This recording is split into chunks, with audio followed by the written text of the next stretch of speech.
Welcome to the lesson on AIA and NetRetainage.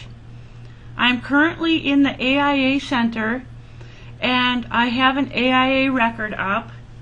We can tell by the application number that I've already done 2 applications on this.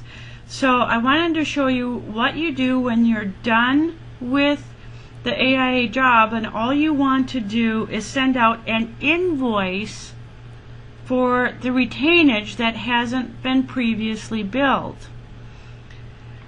Remember that when you're doing net retainage, that means that there's no recognition for the retainage at all to this point in your accounts receivable.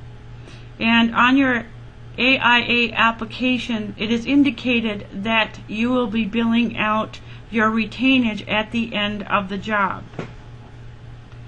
So what you have done is completed both or all applications for the AIA job. Now this last one that we're on now is not going to be submitted. In other words, the application really is irrelevant. All we really want to do with this last one is just get the invoice created that has just the retainage on it.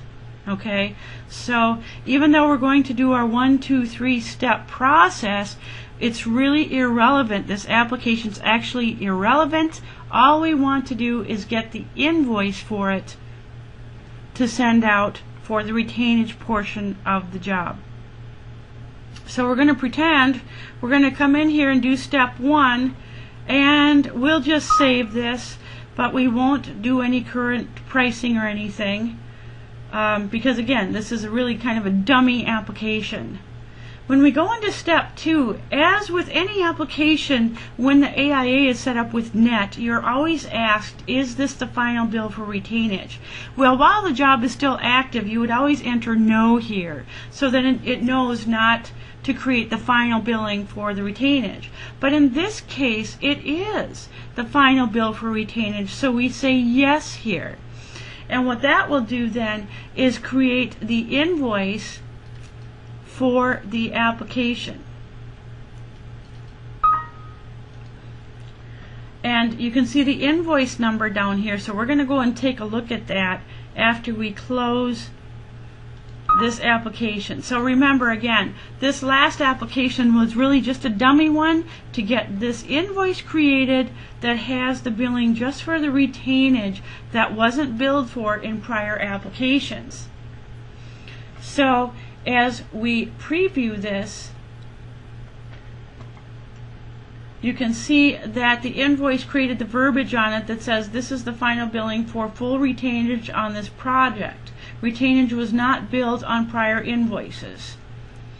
So you would notice on the prior invoices for this AIA job that the retainage was not included in the billing portion, so this is just the retainage portion of the job that's being billed out on this invoice. And that's the difference between full retainage and net retainage, is that net retainage, you do that last step of doing a dummy app just to get this invoice created, which you can then print and bill out just for the retainage portion of the AIA job. This ends the lesson on net retainage.